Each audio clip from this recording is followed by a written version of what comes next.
I'm here from Deer International School, English teacher, presenting you today on QR codes. If you're not sure what a QR code is, it's the little black dotty thing that you see on Coke cans, different advertising companies.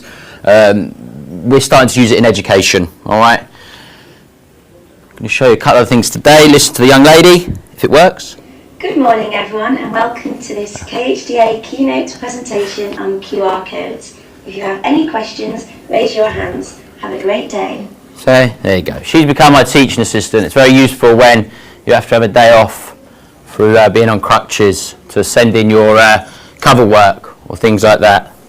Okay? Anyway, QR codes. What are they? QR code is what we call a quick response digital format. Okay? The basic concept is if you scan in that little black dotty thing, all right, it will take you to additional information, whether it be a video, an additional worksheet, maybe some kind of website to help students complete the work that you've set in class. If you see the example on the board, okay, they've got a picture of a map with different countries with a QR code stuck on the map. Maybe that can link to the national anthem of that country, or maybe the Wikipedia page to give information about that country, all right? How we use them, okay? We can use them all the time, all right? And they're really, really easy to create. So I haven't got time to show you the video today, but get the presentation off me. It's a 2-minute video. Welcome to the tutorial on creating QR codes. Really simple. QRstuff.com. Very, very simple. It takes 2 minutes, not even that to create. You do not need to be a technical genius to create them. All right, very, very simple. Ways we can use them. They're very engaging for pupils. You can vary learning styles. If a worksheet doesn't suit a particular child, put a video on there, okay? Embed the video into the worksheet. Okay, sorry, we just lost it. Embed the QR code into the worksheet to help them achieve what they're trying to achieve. In terms of literacy, I use it all the time for different subjects, literacy across the curriculum, extension activities. If a child finishes a piece of work, put a QR code at the bottom to link them to the next worksheet. Okay, improving wall displays, parental communication. There's lots and lots of different ways we can use them. In my classroom, I have wall displays with QR codes on them explaining what the wall display means. Okay, my Year 9 class recently did a performance of Romeo and Juliet, the middle one. The top, the performance is embedded in the QR code, so when other pupils come along, they can scan the wall display, look at what the actual kids did. Okay, so Act 2, Scene 2, I think, is in that QR code. They can scan it, they can watch the video. Next one, great way to speak to parents. Talk to them about how they're getting on in any lesson, literacy, anything. So create a QR code with a message. I did it to my tutor group all the time. All right, send it home. Okay. Oh, hold on. Go back one. Nope, we're not working. Okay. Send home message to parents. All right. Really good, engaging way of keeping up relationships with them. Sorry, we've gone back a few. Hold on.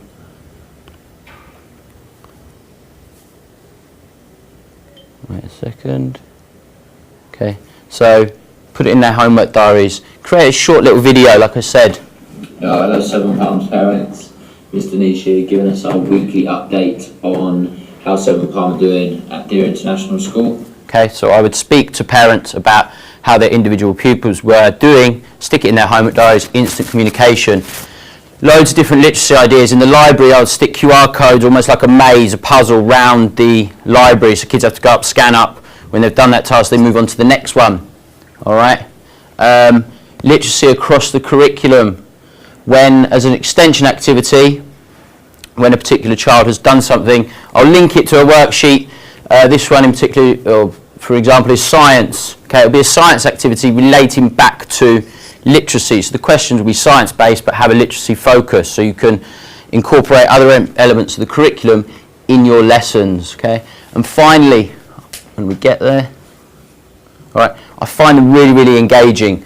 Let's watch these 2 very short videos and we'll finish off. Oh, it's going funny. Okay. Okay. You can see from the video, kids are using the QR codes, they're planning things together, they're working together in teams. Some of them are using the QR codes, other of them aren't, others are planning. There's loads and loads of different stuff going on You're not shining on. in the classroom. They You are, write your diary entry and your newspaper work. they're actually planning to write a newspaper out together, different subjects, okay? You can see they're all engaged, working on the task as the group. When I give the announcement of the winning group, you see a different class. The engagement, the excitement. 1 minute each. The winning newspaper is. Okay, they're really, really engaged by it. They love the activity. All right. Okay. It's a nice way to get them differently involved in activities. All right. If you've got any questions about any of the three, tweet me. Write your name down on an email at the end. Thank you. Thank you, Chris. Thank you very much. Okay, good morning everyone. My name's Hamish Farquharson, this is Laura Dobbs. We are teachers at the Sheffield Private School, and we want to talk this morning about how we try to improve the standard of writing within literacy. For the past couple of years we've been told in DSIB inspections and also through end of year levels and ongoing levelling that writing was quite a bit weaker than speaking, listening and reading. So we kind of independently did a bit of research. Laura did quite a lot of research in schools back home about what sort of things worked in schools in England. And I spoke to a few other friends here at Wellington Silicon Oasis. The former teacher there gave me a bit of stuff. And Laura put together a lot of, a few ideas and a bit of training based on big writing devised by Ros Wilson in England. She focuses on 2 whats and 2 hows to improve and develop student writing. 2 whats, the type of text, the type of and characteristics of the writing, and also the purpose of the writing and how it was stimulated. And then she looks at the hows, the skills, handwriting, grammar, punctuation, that sort of thing, and the actual standard of writing, the writing voice, and using VCOP and wow words to create interesting, exciting writing. She also discussed and really focused on the idea that children's writing should be write less but write best. Instead of writing screeds and screeds just for the sake of it, much better to write shorter, concise pieces that really focus on the skills that you're trying to teach rather than just trying to get everything down on the page at once. So the whole sort of literacy setup was switched around a bit with different lessons discreetly focusing on the whole concept of big writing. We start off with a grammar lesson focusing on one specific aspect of grammar, and then a lesson introducing the theme of the big write for that week and what type of text you'll be using, whether it's a letter, story, ending, an information text, and possibly how to link to topic, maybe science or something like that. Parents would be expected to chip in and contribute in terms of discussing work with their children at home as homework. Then towards the end of the week they would spend a lesson writing the big write session itself, and then following on from that an editing session where they would self-assess or peer assess their work and improve it. Some of you have got handouts on your chairs right now. For those who have, and if you just take a look, and Laura's going to go through the actual weekly planning format and how it was actually applied. If you look at the first 4 boxes, those are the first 4 things that you would do on the first lesson. So it'll be based on the VCOP objective you're looking at, which also links to the APC grids that we use. From that, the children then know specifically what you're looking for that week, but they gather a selection of things that you need to focus on. So if we look at this child in year 6, at the beginning of the year in September, she, it's a really nice, well-structured piece of writing, but it lacked content. And if we look in December, only 3 months later, she's created the next slide, and it's, I've put in the side everything that she's learnt about the different VCOP things to add content to her writing. So she's gone from a 3A to a 4B. If you then look at the next slide, it's one of our SEN children who has started the year in September, and even he has noticed what needs to be improved in their writing. So it's really focusing on what needs to be in there for a good piece of descriptive writing. Madam, excuse me, as we are discussing the handwriting now with students, but Pardon? we should not forget, one thing, there basically the fine motor skill and the gross motor skill as well of the student. Yeah, but How when this work? Because most of students, because they are found very weak in handwriting, we must explore their fine motor skill and the gross motor skills of the student as well. Yeah, when you Sometimes. level though, the handwriting is a tiny part. That if you put in percentages, it's only spelling and handwriting is 5% worth of the mark. So we're looking at 95% of it. So yes, that child would have his own. Because target. as far as I'm teaching, I just come across so many students, they are having the neurological problem, ADHD problem, the NLP problems. So due then to they that. would have an IEP linked to that. Yes, the to link with that, practice. because any neurolinguistic programming of the student are designed, how they move, the way they move. Yeah. And then the learning styles.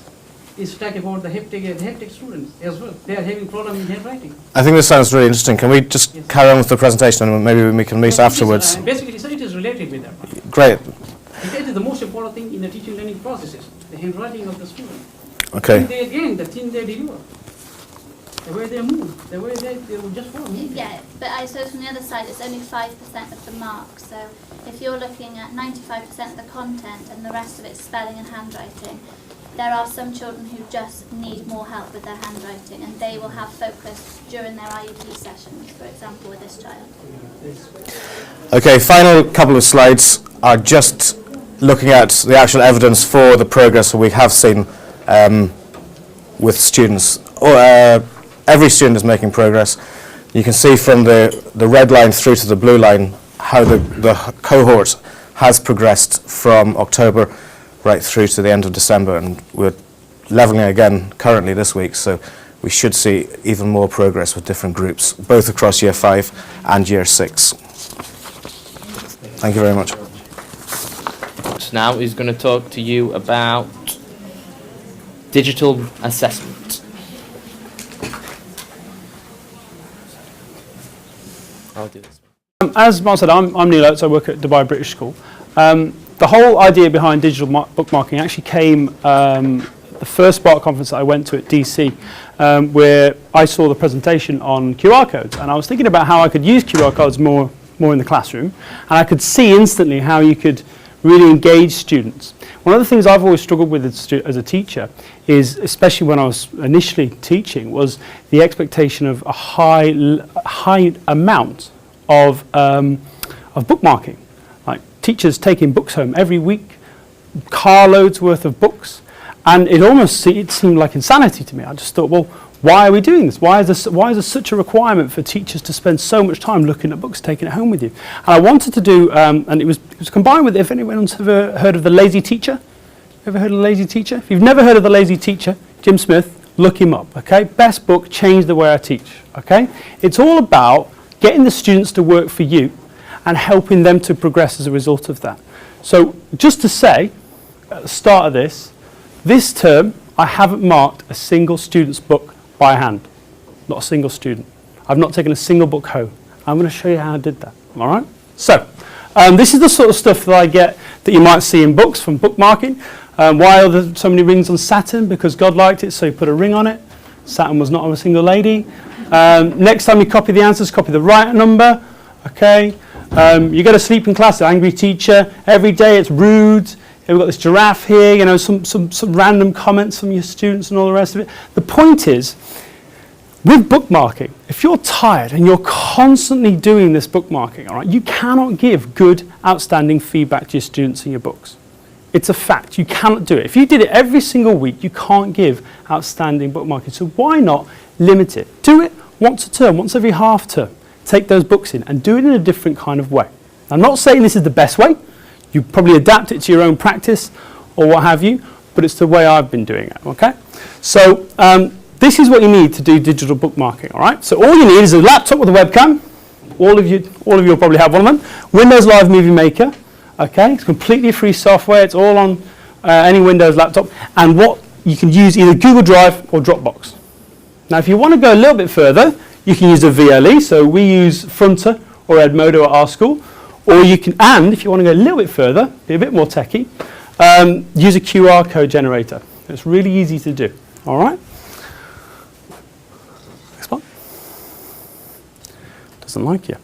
So what I do in my books, okay, is before I take the books in, I make sure that every single book has been looked at and assessed by a peer marker. Okay? So another student in the class has taken the book.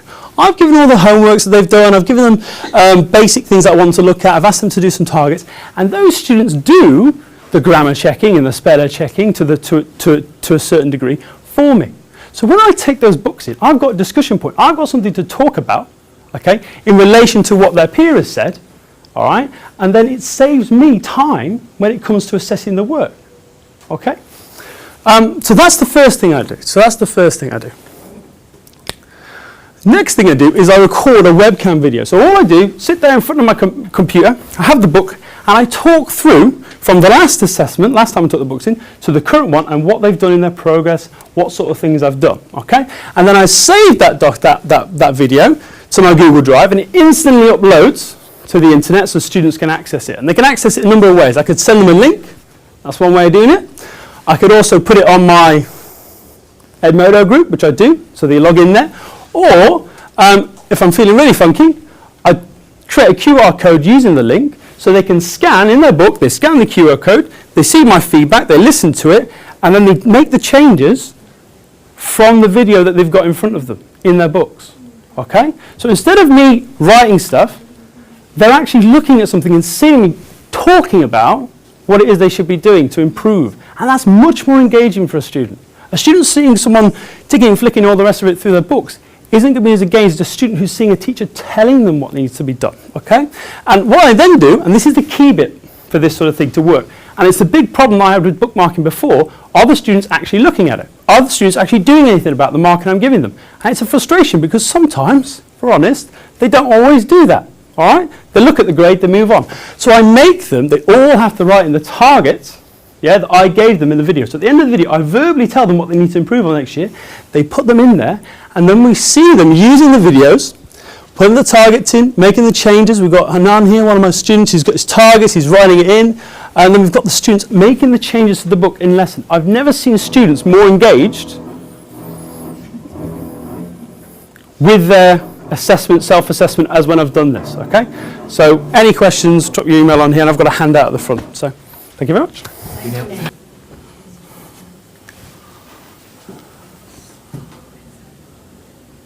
Okay, here we go. Okay, right, morning. I'm going to use an app called Erasma, and I'll show you a bit more about that later on. But basically, this is called Augmented Reality. This is relatively new in the technological world, and I'm going to show you a couple of ways how we can use it in the classroom to inspire creative writing and to also engage some learners for literacy. So basically, what augmented reality is we use what we call a trigger, where the phone or your iPad or a device will recognize a specific image, and then embedded within this trigger image will be a video or a website or a link to something else, maybe a Google Drive. Okay, so I'm going to show you this right now. So here I've got a $20 bill, all right, and basically what I'm going to do is I'm going to point my device at the $20 bill and see what happens with a bit of luck. Oh. Are we on? Here we go.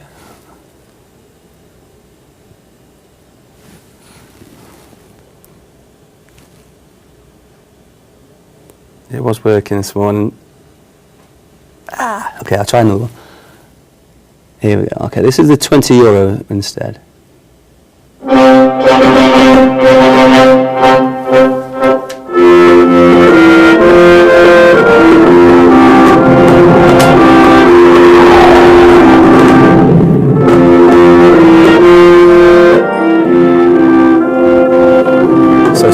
Somebody's created some software where they've created a little video image, and then they've embedded that using the Erasmus software into a €20 note. Okay, I'll try again with this $20 bill, see if that works. Is it working? Oh, here we go.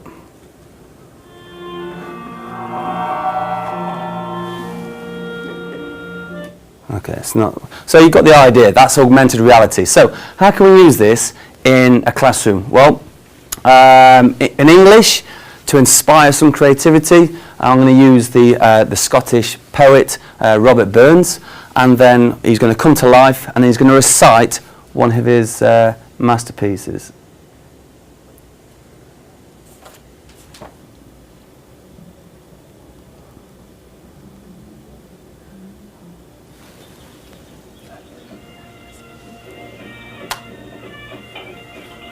So this is Robert Burns, and he's just given out, he's going to be speaking some about his... Now summer blinks on flowery braes, and o'er the crystal streamlet plays. Okay, so you got the idea. Now what you could do is, you could get some of your students to do this. They could be looking at some of their favourite poetry. They could be filming themselves, maybe getting some fancy dress and dress themselves up to do a proper recital. And then they could then embed that into what we call a trigger image, okay? And then to take it even further, to display their work and maybe so they could peer assess, you could put these trigger images along the one side of a classroom, and then they could go around, or parents can go around pointing their devices at different pictures around the room to see what the good work is that the students are doing. That's just one idea. Another idea is that I use in my PE class is to use literacy to help learn new skills. So, where are we on? So this is Johnny Wilkinson. So the trigger is the picture of Johnny Wilkinson, and then I've embedded a video of Johnny Wilkinson talking about how to pass the rugby ball. Okay, so there's many ways that you can use this. I know Mark said earlier in the last session, you can have differentiation. So you could have easy pictures on one side, and the students are deciding what level they're at to look at. Maybe a piece of writing. You could have harder tasks at the other end.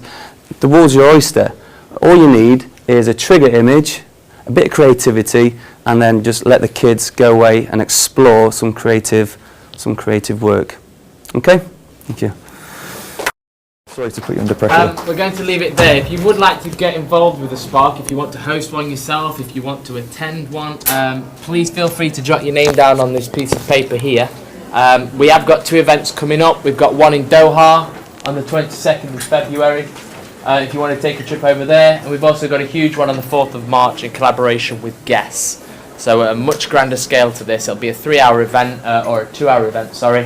A 2-hour event where we'll be sharing good practice with teachers.